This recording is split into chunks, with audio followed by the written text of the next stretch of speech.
sur les vaines occupations des gens du siècle. Quel charme vainqueur du monde vers Dieu m'élève aujourd'hui. Malheureux l'homme qui fonde sur les hommes son appui.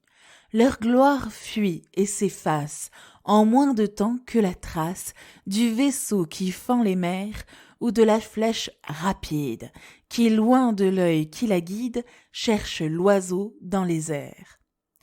De la sagesse immortelle la voix donne et nous instruit.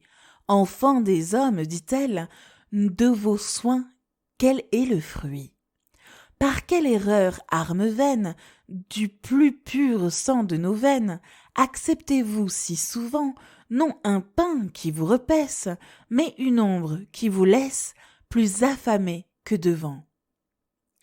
Le pain que je vous propose sert aux anges d'aliment. Dieu lui-même le compose de la fleur de son froment. C'est ce pain si délectable que ne sert point à sa table le monde que vous suivez. Je l'offre à qui veut me suivre. Approchez, voulez-vous vivre? Prenez, mangez et vivez.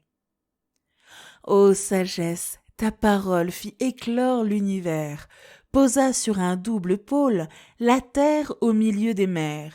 Tu dis, et les cieux parurent, et tous les astres coururent, dans leur ordre de se placer, avant les siècles tu règnes, et qui suis-je que tu daignes jusqu'à moi te rabaisser? Le Verbe, image du Père, laissa son trône éternel, et d'une mortelle mère voulut naître homme et mortel, comme l'orgueil fut le crime dont il naissait la victime. Il dépouilla sa splendeur et vint pauvre et misérable apprendre à l'homme coupable sa véritable grandeur. L'âme heureusement captive sous ton joug trouve la paix et s'abreuve d'une eau vive qui ne s'épuise jamais. Chacun peut boire en cette onde. Elle invite tout le monde. Mais nous courons follement chercher des sources boudeuses ou des citernes trompeuses d'où l'eau luit à tout moment.